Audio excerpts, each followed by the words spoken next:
Good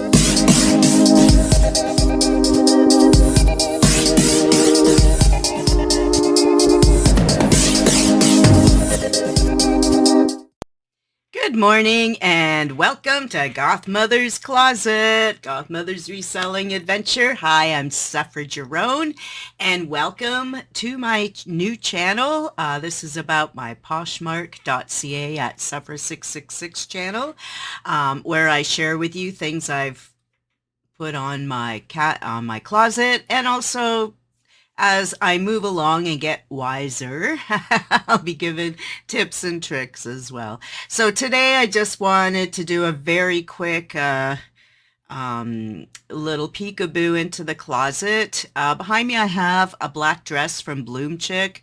It looks, or Bloom Chic, I don't even know how you say it. You can't see it on the listings on Poshmark, and you can't see it now. It's just one of those black. It's a really cute little dress.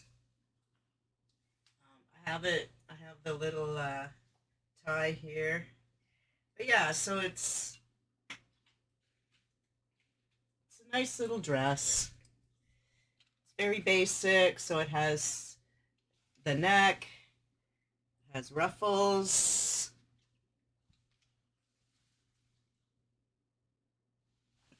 I only wore it once. It doesn't look too good on me because I'm short, and the ruffles and my weight, it just it wasn't good for me. But it's a very nice basic black dress. You can see it's long. And yeah, so I just kind of wanted to show you guys that it's in perfect condition because, you know, it's never worn. It's that silky satiny material. You can hear it. So yeah, that's the main one I wanted to show. Then just a couple of other little things. This I wore a couple times, but I'm over it. Again, it doesn't look the best on me, and it's actually too big for me. I lost weight. Then I had a couple of, you know, I'm only one person. How many t-shirts can one woman wear in her life? So I'm moving along my Salem. I used to wear this a lot back in the day, but I have so many I have hundreds and hundreds of t-shirts. So this is a t-shirt from Salem I got in like 2001 or something. And I've worn it a few times, as you can see. And I have another Salem t-shirt I showed last week. So you can buy them both. Make a bundle of Salem t-shirts. And while we're on vacation, let's go to Alcatraz. I bought this one. I still have a couple of others that I wear.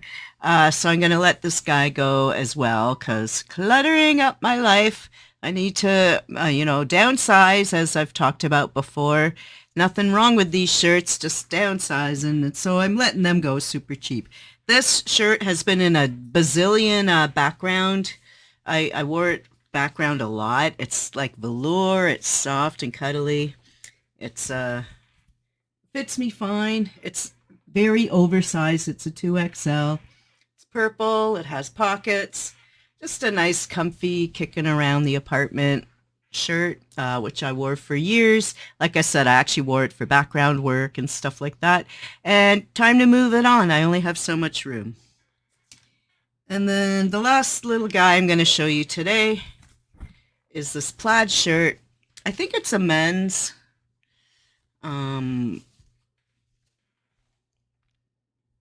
I don't know. I think it was one of my sons. Wasn't mine. So yeah, nice little plaid shirt. So that went up today as well. And yeah, so that's just really quick today. I don't have a lot of time. I'm going to be in Niagara Falls this weekend at Frightmare in the Falls, for those of you who see this video before I go there, October 27th to 29th. I'm bringing a couple of items from my Poshmark store there. Mostly I'm there to read tarot cards and sell my books and stuff like that, but it's a really great opportunity. And so today's tip I would like to leave you with is just as I'm learning and growing, I share things that I learn, and I've mentioned before, I'm working on a book for a Poshmark book, so I can share what I'm learning. But it seems like I watch all these YouTube videos endlessly to learn the secrets and all that. And the biggest secret to reselling or online selling, or whether it's Poshmark, eBay, or some of these other places, seems to be just being consistent. It seems to be listing every day and being consistent with those listings. And um, everybody hates listing from what I can tell. I don't think anybody enjoys listing. And that's why I'm on Poshmark, because it's easier. It's pretty easy to list on Poshmark. You don't have to deal with all kinds of shipping stuff like you do on eBay. But like I said before, I am going to hop over to eBay in another month or so. I just have to get through the Halloween season. I'm super slammed right now. Um, but basically listing is the thing. And so what I'm trying to learn for myself is not is to try and do it right the first time. You'll see different theories and strategies on listings. And the one I'm kind of going with is it's not a race. A lot of people like, you got to list them like in, 1 minute. Shouldn't take you more than a minute to do a listing. Get your photos prepared, get this, get that. You know what? It doesn't matter. It's your store. You're the boss. You do what you need to do, how you need to do it. And I would venture to say that if you take your time doing a listing, you're researching the comps, you're researching, what it should cost or not cost, and where you got it, and what it, how to price it, and writing down your inventory SKUs and all that, figuring out how you're sorting and organizing your inventory. Take your time. Because if you do your listing right the first time, you don't have to go back and fix it later, right? There's a lot of talk of, if your sales aren't going well, go back and check your listings. And definitely when you're new, you have to do that. Like I'm still new, so I'm still kind of going back through things and playing with prices.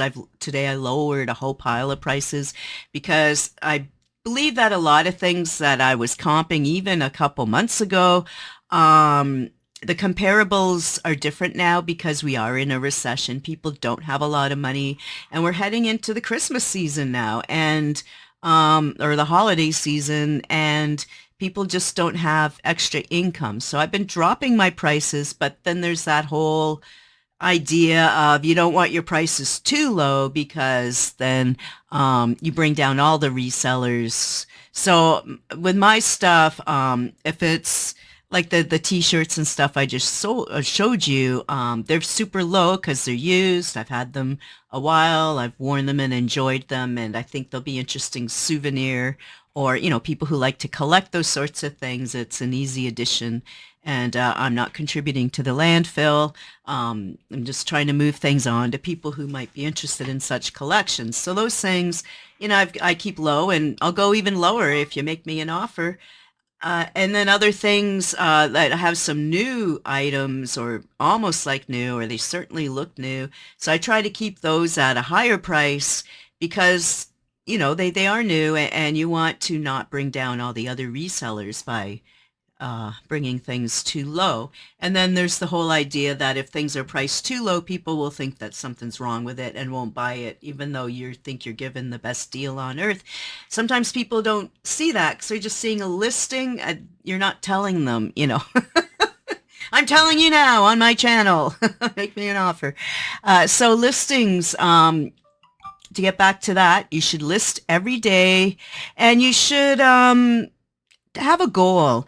For me, my goal is very small compared to these people that get pallets and pallets and truck deliveries and stuff. My goal is 3 or 4 a day. That's all I can really handle. Sometimes I'll take a whole crap ton of photos and then just do it. Sometimes I just list them all at once anyways. And then I get mad I didn't dole them out because then I have to do more. But the more you list, the more you'll sell. I mean, it's basic math. And So try and do it right the first time. But when you're learning, it can be hard to do it right the first time. I still have to go and fix some other listings, not just for pricing, but just how you describe things. And so the general rule of thumb seems to be, especially on Poshmark, because that's where I'm doing my biggest focus, is to put as much information as you can in that first title. So you have your brand name, the size, a long sleeve, short sleeve, vintage or new with tags, or put all that stuff in that first little thing, and get the listings up. Because if you buy a lot of stuff and they're not listed, no one knows, and you won't make any money. So I say slow and steady wins the race, and you'll probably still have to go back and fix a few things, especially pricing as we navigate our way through these trying times, at least here in Canada. I mean, I see on the news right now there more people have been using the food banks than ever before in history, and so it is for scary times. So um, I'm trying to go with the attitude that, especially, I lowered prices on toys and things like that. So if people make a bundle with me, they should get a lot of stuff for a really good price. And if I give you a bundle offer, sometimes it's an automatic thing. And like the thing goes out and I don't know, or I didn't have a chance to really think about it. If you don't like a bundle offer I give you, just counter offer. Like, please do. Because I get a lot of, it seems like the last week or so, I had a lot of people bundling stuff, and I'd make what I thought was a good offer back, because you get at least 20% off, and I usually make it a little lower depending on what it is, and or higher, which whatever the deal is for you. Yes. And then people just don't respond at all. They don't decline it, they don't accept it, they don't counter. So I don't know. And I know there's a lot of talk on Reddit that some people just make bundles because they're trying to keep track of what they're doing, but other people make bundles because they want a deal. And then when I see people with one thing in a bundle, and if it's already a good price, I don't even bother uh, doing anything about it because it's already a good price. But if you've liked it, it would have already automatically been given some kind of offer. And then, yeah, so always feel free to counter offer, especially if you're new to Poshmark. That's kind of part of the game. Although I did let go some stuff last week really low. People made me offers. I'm like, yeah, just do it. Just take it.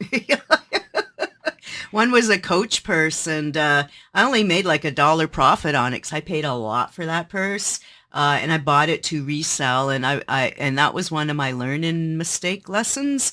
So I paid $25 for that Coach purse, and I sold it, I think, for 30 or so. So I made like $1 once everything was said and done. So that was one of my very early, just starting out on Poshmark mistakes, because I thought I could sell the purse for 50 or $60 because that's what the comps are, but it won't. It sold for, well, you can see when you see what it sold for. So yeah, so I am open to deals and bargains sometimes, sometimes not, depending on what it is and what I paid or didn't pay and so on and so forth. So yeah, get those listings up. List, list, list. If you don't list it, no one knows you have it, and therefore you can't sell it. Therefore you won't make any money. It's a simple equation. The more you list, the more you'll make, because it's just the law of averages. I'm still not where I want to be, so I feel like my listings and pricings aren't quite right yet. I have about 400 items in my closet, but I've only sold about 55. So I feel like I'm still not quite getting the hang of, it must be the pricing, but it could just be the stuff I have, because like I've told you before, I'm selling mostly my own stuff, and people don't want my crap, you know. And then I'm, also moving along stuff that I'm given or I got at thrift stores. So yeah, so some of the stuff I got at thrift stores or were given, like really nice stuff. So I'm keeping those prices comparable, but make me an offer. Anyways, that's it. Keep listing, keep buying, keep selling, keep your hopes up. Have a great day.